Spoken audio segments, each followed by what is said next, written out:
All right, everyone, welcome back for the episode of Carnivore Trades. Today is Friday, August 25th, 2023. If you're not done so already, please give the video a thumbs up, like, comment, subscribe to the channel. Come find me on carnivoretrades.com for swing trading alerts and analysis. Anyways, let's get into it today here. So markets all over the map for the most part. We had Jackson Hole this morning, and, you know, it was pretty much a nothing burger. Unless you're a market maker, then you pocketed some serious cash today. Look at this move. So we gap up this morning, pretty, pedestrian gap up. And then we sold off initially, and then we popped big time. And then all the way down to 435. And this is a level that I called out in our members forum today. I thought we would get a dead cat bounce here. Ended up being the low of the day. If we look on the 10-minute, right there. So this is where we gapped down last week, put in a little pivot, hammered, and then we kind of took off from there, and we went and back tested it. So right now, bulls playing a little bit of defense. So we talked about this yesterday. You kind of wanted to get like some sort of a tail candle there for bulls. And for right now, we have that. Also, that 4,400 level, look at where we are right now. It's not a coincidence. We're coming right back in. This is why I say that the market makers made a lot of money, right? They took everybody's calls here. But actually, first they took the puts. So if you held puts overnight and they gapped it up to take your money, then we went up really quickly, then down. And then that 4,400 pin was just too much. We came right back up into it. And then it looked like we were going to break out and start going to new highs. And now look at where we are. Not a coincidence. So we're right at 4,400 there. Taking a look at the last week or so, look at where we closed on the 16th, 4,404. 21st, 43.99, and we're basically right there. Now, what's going on here? Markets here hanging in there. You could make a case here on the SPX. It's immature. There's only 2 hits, so we can't make too much out of it just yet. But you make a case that you're starting to put in bear flagging here. And I'm going to show you a lot of charts here today that are showing bear flags, which is why I even say that in the first place. But there's the SPX. If we throw our normal trend lines on there, you can see we hit that necktie pattern, 50 and 20 moving average, and got a pretty good rejection on it yesterday.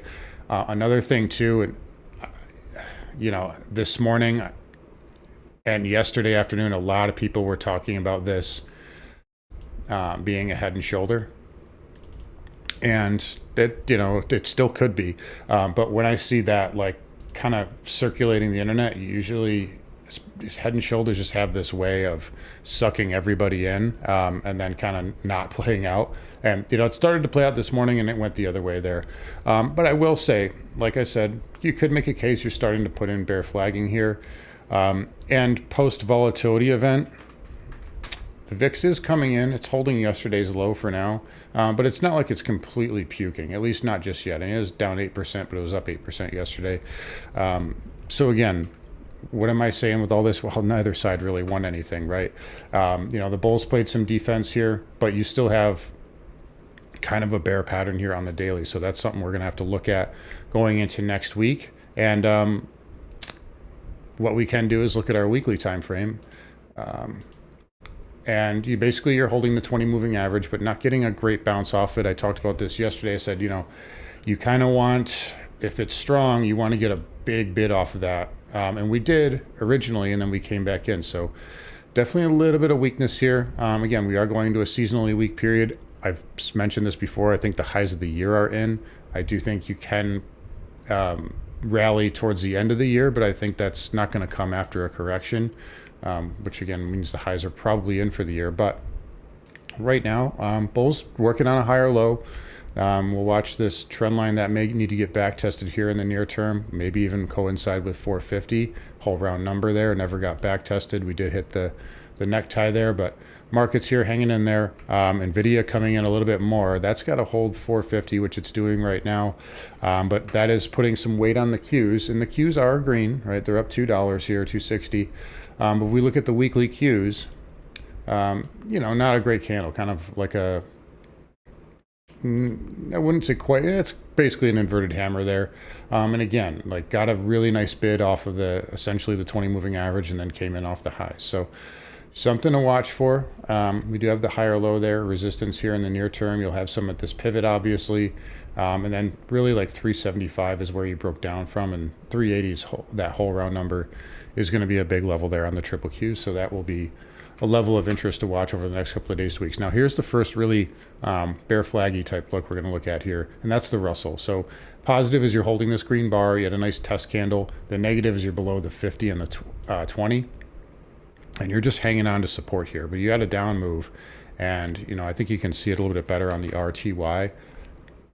Yeah, so it kind of, well, I guess maybe not, because we just had that lower low there, but you were inside of that pattern there, and still are technically on a closing basis. But either way, down move, sideways chop. If this puts in more of a sideways base and these moving averages catch up, this can head lower. And remember, bigger time frame, this is not a bull pattern here. So just be aware of that on the Russell.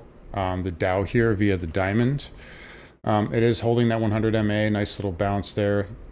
That may be able to trade up here a little bit, but you could still make a case, down and kind of sideways action here. So Dow Jones also showing that kind of look here. Now there's some more charts that we'll look at.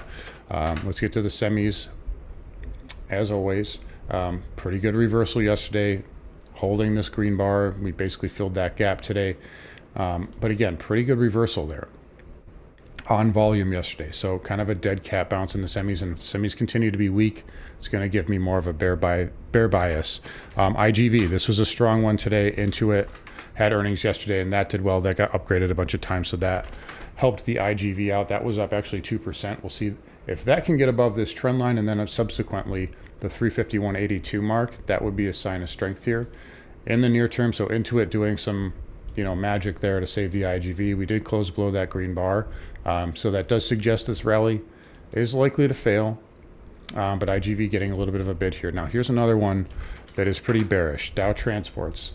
That's definitely now starting to be a bear flag. We talked about that over the last couple of days. Said it's starting to get immature, and it's now, you got 6 days in this range after a down move, so that's telling me that it's consolidating here for a move lower. First stop is going to be, well, again, like we said yesterday, 15,250. But bigger level here is right around 15K, 100 moving average. That was your last big breakout area. So that's where I think it could go if it does have a continuation down, which it does look like it is setting that up. Interest rates here, again, all over the map, just like everything today. 2-year, this still holding up. And here's another reason why, this is going to put, I think, pressure on the market. We're above 5%. We're at 5.07. This is the highest closing since. We're basically at the March highs, and that was when the market bottomed. Remember, as soon as the Fed did their little program, that's when the market bottomed, and so when the 2-year topped 5.33. That's the effective Fed funds rate. You get above that. I don't care what else is happening. That's going to be a negative. So it's just the way it works. But that's the big level we're watching. And you got a new closing high essentially, or very close to it there on the 2-year. 5 still holding up really well. Cup and handle look. 10 still holding up. Still into double top. May need to do some backing and filling there, but no real problems. 30-year. A little bit weaker. So this went into double top there. And again, we talked about this long end, short end starting to come together just a little bit there. I did have a small position in TMF today. Moved out of that as we got to that 20 MA there, essentially on the TLT / 30-year yield, whatever you want to call it. I just like that risk reward, as you guys mentioned, or as I mentioned last week, going to that double top. But again, still holding the 20, and there's nothing to say this doesn't curl back up. But again, we'll watch this for pattern here. But again, yield's still holding up. And again, that needs to be respected. XHB coming nicely off the lows, testing 78 one more time. Again, this could still be kind of sloppy inside bar. You continue to stay in this range and chop around, it's going to put in a bear base. Same thing with the ITB there. That actually made a lower low before coming off of the session lows here and kind of holding that 100 moving average. But again, you chop around here, it's going to put it in a bear base. So there's another chart there. VNQ green up 8 cents on the day. Nothing great, nothing terrible. Again, resistance is still 83, and then 84 is the big level. If you take this out, it's going to 78. Another bear chart here that we're going to get to as the markets close here in about 5 seconds. XLF, down move, and you can make a case. This is just kind of like a little bear wedge, right? As there's the belt. There we go. So a little bear wedge there, not the greatest little lines, but either way, you get the idea. And again, last week, what did we do? We closed below that breakout par low, right? So weakness here in the XLF, closing exactly flat on the week. Did hold these moving averages, which is a positive. But again, be careful here. If this sets up more of a base, it can go lower. KRE, guess what? That's a failure. So left shoulder, head, right shoulder, breakout. And we're going to close the week below. We did close the week below that. KBE, ooh, looks like they closed it right on the line there. So we'll give the large banks the benefit of the doubt, but XLF and KRE not looking that strong here. Broker dealers here holding up okay. That's just kind of wedged in between the 20. But again, watch these patterns here. They're starting to, these sectors are starting to show some bear bases. That's what I'm trying to say. Anyways, let's get over to crude here. So that was all over the map too, but holding up again, still doing weekly consolidation. Look at the intraday, big dump this morning all the way into 1 o'clock and then came ripping back to the upside. So energy still holding up really well. Crude hanging in there up 1.25. That's still doing weekly consolidation, I think, for a move back to the highs. You get above 85. It's into the low 90s here, but I still think it needs to do more weekly chart backing and filling there, but not a terrible candle there on the weekly. Another not so bad candle there on the weekly is XLE. Another inside candle of this this breakout bar there. So XLE holding up, closing green on the day.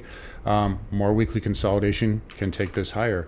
Same thing with the XOP, just overbought, working that off there. And the OIH, same thing. That's all I see here is bigger picture consolidation patterns in the energy sector. Natty, a little bit of follow through. We talked about this yesterday. I think we're home there on that low. Nice pop, rig count -5. Inventories was way mispriced yesterday, and that got a little bit of a bid. Coming off the lows there, still has that nice weekly bull base there and basically closing flat on the week after a little test candle. So we'll see how that trades out here, but good pullback into support, and it's doing what's expected here. Above 267 can get you up into 280 and then 285 in the short term there, but natty coming off the lows. Okay, another chart here we got to look at. You guys know it. So dollar index, what did that do? So that is a weekly close above this red bar. That's why we need to be cautious here with this market. So we did that last time. We kept squeezing like I said we would, and we just did it again. So we're above 103.76 on the weekly close. It is a little overbought still, 6 weeks up in a row. You will have a little bit of resistance here with the 50-week moving average and this pivot high at, let's just call it 105. So it may need to stall out, but that's a sign of strength. That's not a sign of weakness, right? When you close above breakdown bars, that's a reversal, right? So not a sign of weakness. This can go up into the 106, 106.50 area after a little bit more consolidation here. So again, dollar showing strength. Again, starting to see this happen as we're seeing bear flags in key sectors, right? So just keep an eye on that. But dollar index up nicely today and closing above weekly resistance. Gold here, again, all over the map like everything today. Down 0.25%. Not going to spend too much time on it. Look, we hit essentially a double bottom.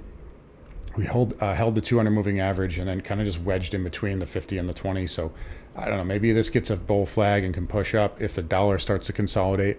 But again, nothing really doing here. Precious metals have been quiet lately. Actually, I should take that back. Silver's had a nice pop this week, and that did finish up 5 cents on the day. Nice move there, right? So nice move on the weekly. Got back above the 20 moving average. We'll watch this for pattern. Maybe it can hold up here. This isn't the worst weekly and monthly pattern there. So a nice move and back above those moving averages. So we'll watch this, but it's hanging in there for right now, and we'll leave it at that. Platinum here can still get to 960 in the short term. I don't see it getting through that currently. And then palladium here is still stuck in this range. I think that's setting up for a move lower. Copper here down just a penny or so. Don't really love the pattern there. We'll see what that does. I still think it needs to go down to that 340 handle. All right, so lastly, Bitcoin here, finishing at 26,000. The longer this sits in this range, the weaker this pivot is going to get, and the more likely it's going to go down and test 22 to, 2150. Right now, there's still a lot of support there. This can still get a counter trend pop. I can't rule that out, but this is starting to kind of look like, it's kind of looking like this, right? Where we just go down and then it just dies, and just the volatility just completely dies out for an extended period, or even right here, volatility just dies completely. When you go down, you have these big sells, you want to see a V shape, and it's not doing that. It's kind of bear flagging, right?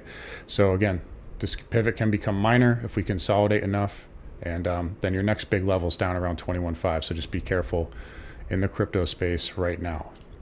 All right, lastly, let's get back over to the spiders here again. So bulls defending this area. Where do we close on the SPX? Oh, right above 4,400, exactly. So we'll see if we can get a continued bounce, maybe sideways to up here. But again, watch this. If we start putting in a bear base like this, we already have them in key sectors, so we'll watch this. Sideways to up is not good, and I think it suggests continuation to the downside. If this is the first leg down, the first leg of the bear is always the weakest, then you get a B wave, right? And then C is the bigger one. Could take you maybe even down to 4,200 would be your next big level there. So we'll watch for that on the charts. And that's really all I have for you. You guys enjoy the weekend. Come find me on carnivoretrades.com. I will talk to you guys all next week.